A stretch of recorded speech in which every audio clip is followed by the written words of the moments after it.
नमस्कार, प्रणाम, जय सिया राम।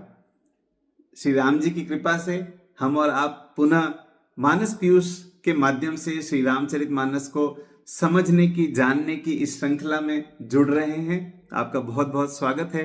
तो आज हम पढ़ेंगे चौपाइयां और दोहा संख्या 11 बालकांड से।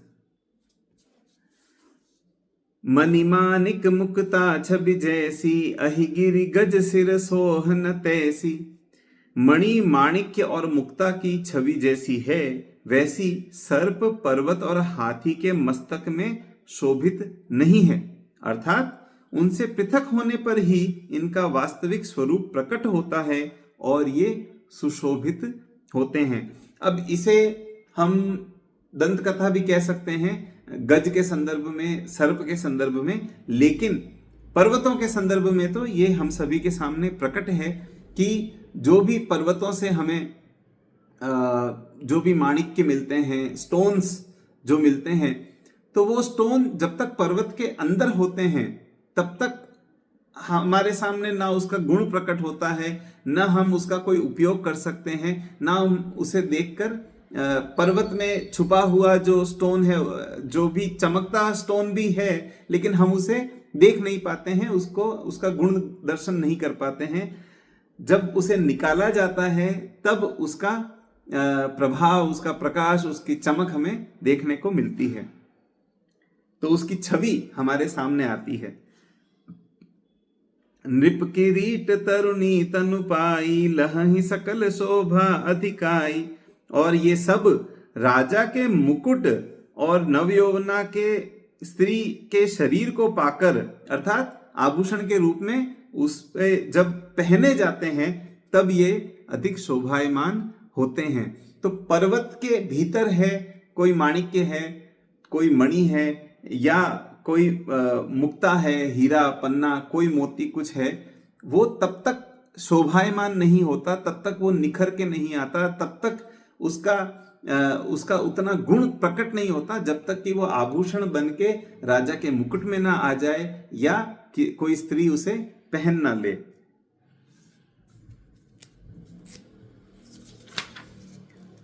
तो कैसा भी सुंदर कवि हो, पुनः उसी बात पर, यदि वह रामचरित न कहे, राजाओं के चरित्र, नायिका भेद आदि की बातें कहे, तो वह उस काव्य को नृप अर्थात रजोगुणी और तरुणी अर्थात तमोगुणी ही ग्रहण करेंगे, सतोगुणी उसे ग्रहण नहीं करेंगे। ऐसे काव्य को सुनकर माँ सरस्वती भी सिर पीटती हैं कि मैंने तुम्हें कला दी और तुमने उसका दुरुपयोग ही किया। तुमने किसी निरर्थक सामान्य व्यक्ति की प्रशंसा के लिए उस कला को व्यर्थ कर दिया, जबकि तुम्हें ये क्षमता दी तो तुम राम गुणगान कर सकते थे, भगवान का गुणगान कर सकते थे।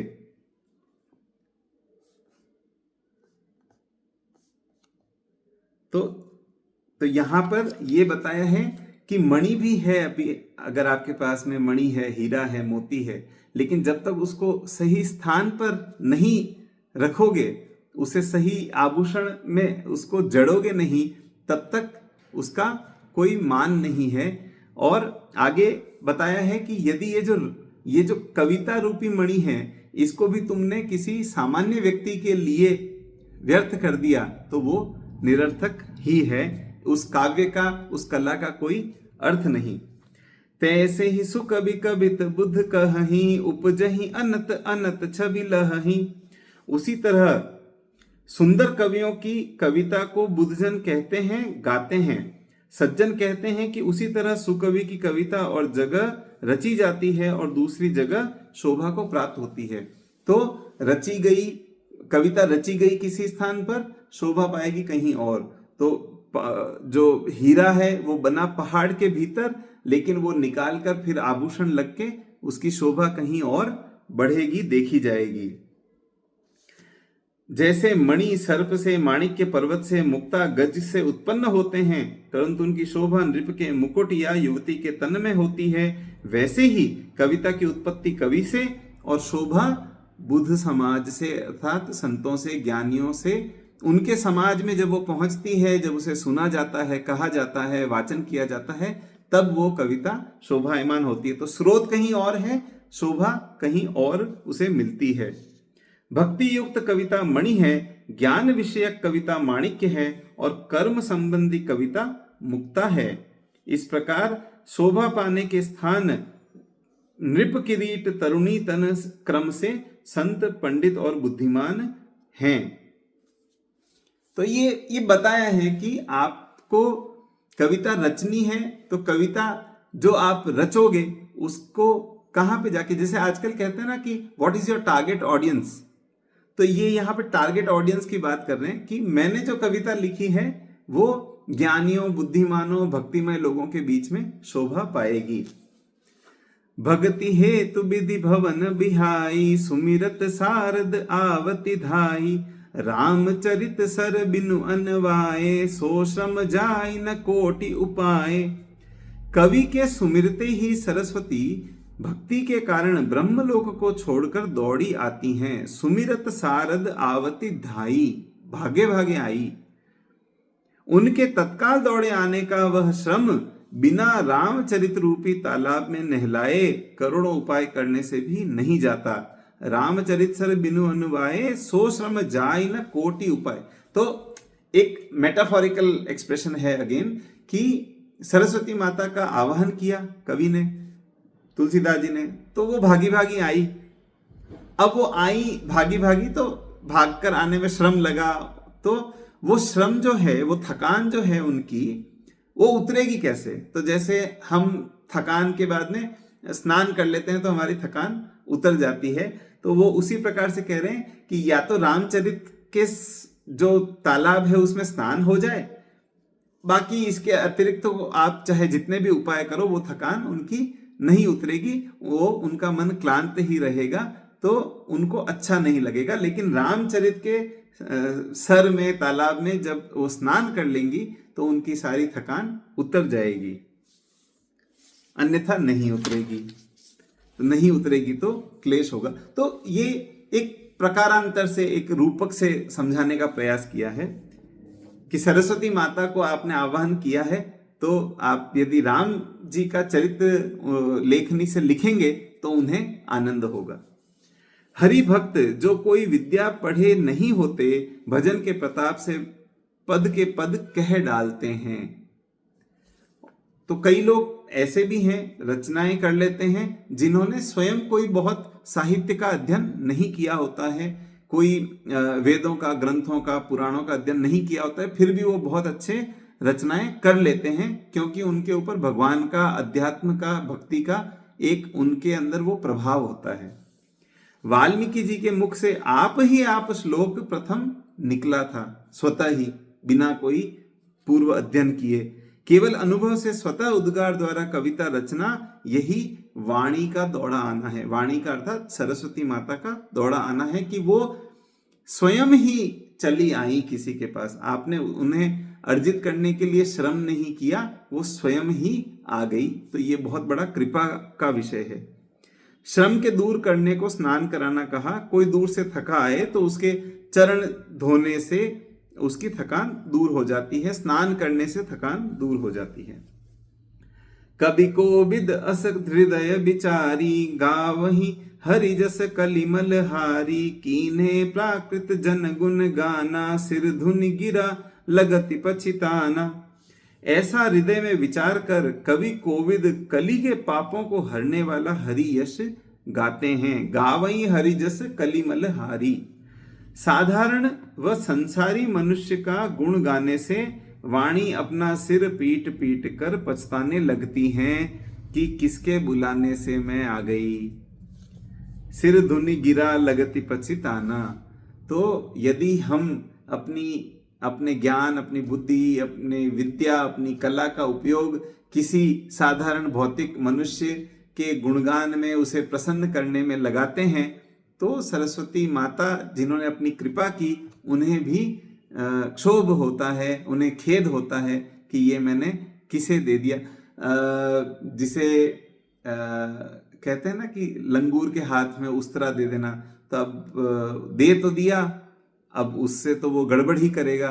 तो वैसे ही कि आपने किसी को कुछ दिया लेकिन उसने उसका दुरुपयोग किया, या जो उपयोग वांछित था वो नहीं किया, तो उसको हमें बुरा लगता है कि अरे समझो कि आपने बच्चे को समझो कि 500 रुपए दिए और आपने कहा कि जा कपड़े ले आ अपने लिए अपनी पसंद से, लेकिन उस बच्चे ने क्या किया, उस 500 रुपए की उसने चाट पकौड़ी चॉकलेट खा ली।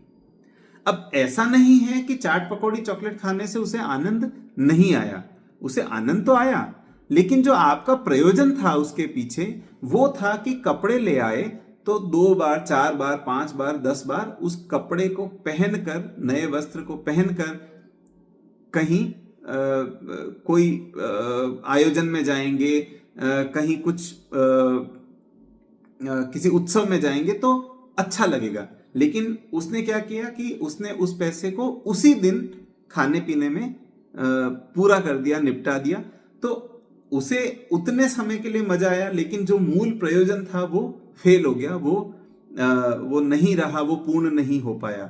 तो फिर क्या लगता है, अरे ये तो गलत हो गया, इसको पैसे नहीं देने चाहिए थे, इस तरह का एक भाव आता है। इसका कोई और भी उदाहरण हो सकता है कि आपने किसी को कुछ दिया, कोई सामर्थ्य दिया, कोई अधिकार दिया, कोई संसाधन दिया और उसने उसका सही उपयोग ना करके उसे व्यर्थ कर दिया, तो फिर आप पछताते हैं। तो उसी तरह से सरस्वती माता पछताती हैं कि ये मैंने किसे अपनी कला का आशीर्वाद दे दिया। और सिर धुनी, मतलब उन्हें इतना बुरा लगता है कि वो अपना सर पीट लेती हैं कि ये मैंने किसे कला दे दी। मानो श्राप देती हैं कि जैसे मेरा आना व्यर्थ हुआ वैसे ही तेरी कविता निष्फल हो जाए, उसका सम्मान न हो, जैसे तूने मुझे नीचों के कथन में लगाया है, अर्थात जो भी साधारण लोगों के गुणगान में लगाया है, वैसे ही तुम भी नीच गति पाओगे। शारदा का संबंध श्री राम जी से है, जब उनका संबंध कोई नीच से कराएगा, अर्थात उनका उपयोग किसी अदिव्य पात्र के विषय में करेगा, तो उनको अवश्य दुख होगा ही, है ना। आप सोच रहे हो कि आप जो करो वो समझिए आपके गुरुजी के प्रति आप कोई समर्पण करना चाहते हैं, उनके प्रति आप कोई कार्य करना चाहते हैं, कोई सेवा करना चाहते हैं, कोई उपहार देना चाहते हैं, और कोई अन्य बीच में उसे डाइवर्ट कर दे, किसी और को दे दे, तो आपको बुरा लगेगा। समझिए कि आप कोई आसन सुंदर सा लेकर आए कि मुझे ये गुरुजी के बैठने के लिए ये आसन मुझे भेंट करना है, और बीच में कोई उस आसन को उठा के किसी और को दे दे, तो आपको तो बुरा ही लगेगा कि ये क्या हुआ भाई, ये तो अनुचित हो गया। तो वैसे ही उसी संदर्भ में कि भाई सरस्वती माता तो इसलिए कृपा करी कि राम जी के प्रति कुछ अच्छा लिखा जाएगा मेरे सामर्थ्य के माध्यम से, और वो लिख दिया किसी और के लिए, तो उन्हें बुरा लगता है। प्राकृत कवि का सारा दिन जो इस तरह आशा, दीनता, निरादर, अमानता और दुख में बीतता है, वह सरस्वती की अप्रसन्नता का ही फल है। तो आप बता रहे हैं कि जब कवि जो भी आसपास हमें देखने को मिलते हैं वो अनर्थकारी या निरर्थक कविताएं लिखते हैं, तो फिर उन्हें उसका कोई फल नहीं मिलता, कोई परिणाम नहीं मिलता, कोई प्रसिद्धि नहीं मिलती, उनकी कविता सफल नहीं होती। उसके पीछे कारण यही है कि वो तुच्छ व्यक्तियों, तुच्छ विषयों, तुच्छ मंतव्यों के लिए कविताएं लिख देते हैं, रचनाएं कर देते हैं। हृदय सिंधु मति सीप समाना, स्वाति शारदा कहहि सुजाना, जो बरसे बर बारी बिचारू, होई कबित मुक्ता मनि चारू। सुजान लोग कहते हैं कि हृदय समुद्र, बुद्धि सीप और स्वाति सरस्वती के समान है।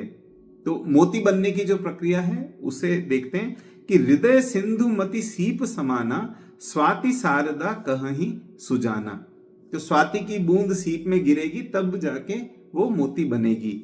तो हृदय रूपी समुद्र में जो बुद्धि की सीप है उसमें स्वाति की बूंद यानी सरस्वती माता की कृपा जो कला है वो आएगी, तब ये रचना होगी। तो जो श्रेष्ठ विचार रूपी उत्तम जल की वर्षा करे, अर्थात माँ सरस्वती उत्तम जल की वर्षा करे, कला दे, तो कविता रूपी सुंदर मुक्तामणि उत्पन्न होती है। तो स्वाति जल हर जगह नहीं बरसता, इसके बरसने में संदेह रहता है। इसी तरह सरस्वती जी सब कवियों को बुद्धि में श्रेष्ठ विचार रूपी जल नहीं बरसाती। प्रत्येक कवि की एक समान क्षमता नहीं होती है। पहले तो इतने लाखों लोगों में कोई इक्के दुक्के कवि होते हैं, और उनमें भी प्रत्येक कवि की एक समान काव्य रचना करने की क्षमता नहीं होती है। तो वो कृपा माता किसी किसी पर ही करती हैं। पुनः समुद्र में अनेक जीव और अनेक सीप हैं, परंतु स्वाति सीप ही और वह भी सब सीपियों पर कृपा नहीं करती। तो स्वाति का जो बूंद है वो हर सीपी को भी नहीं मिलता। सरस्वती की कृपा जब तब किसी पर ही होती है।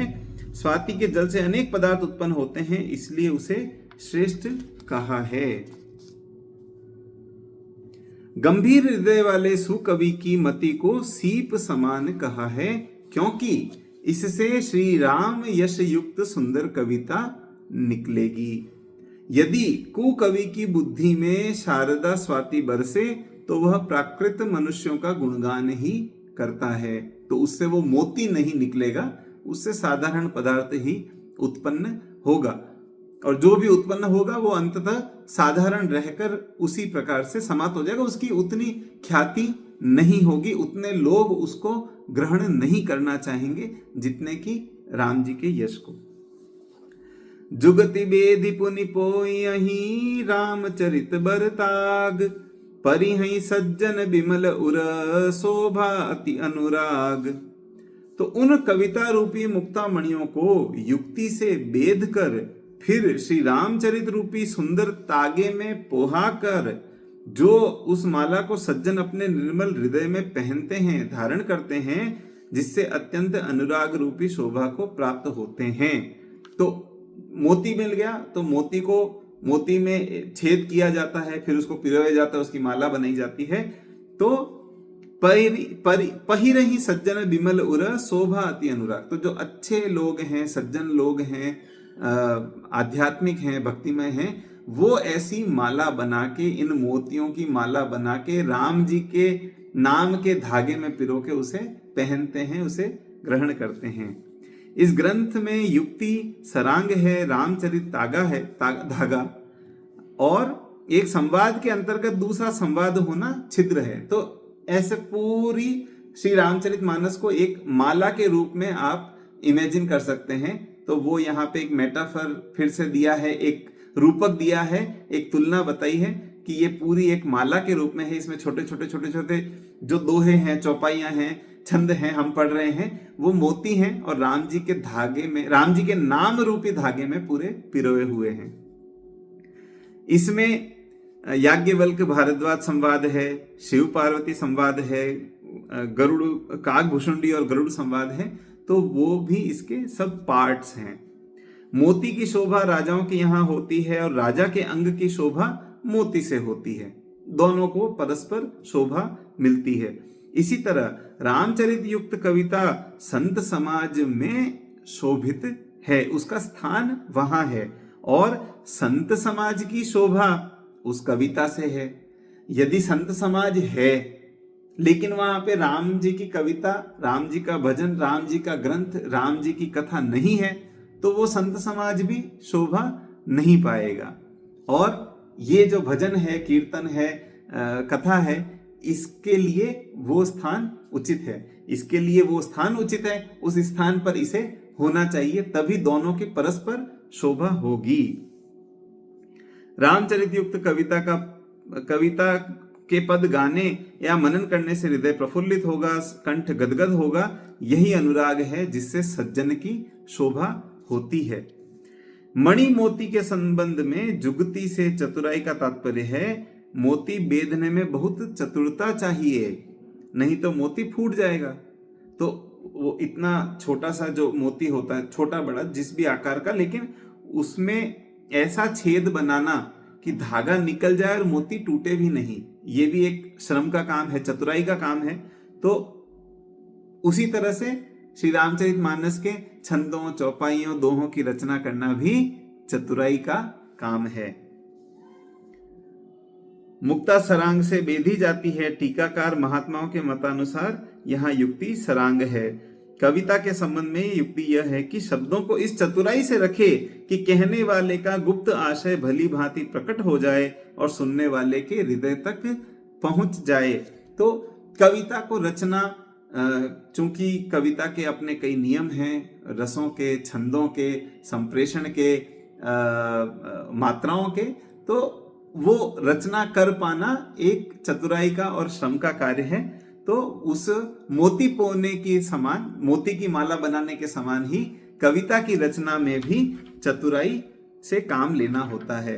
तो इसी के साथ हम आ गए हैं 11वें दोहे के अंत पर।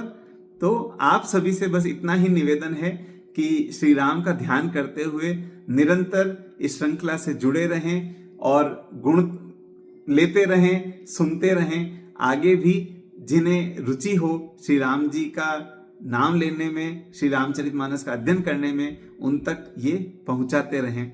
बहुत बहुत धन्यवाद, आभार। जय सिया राम।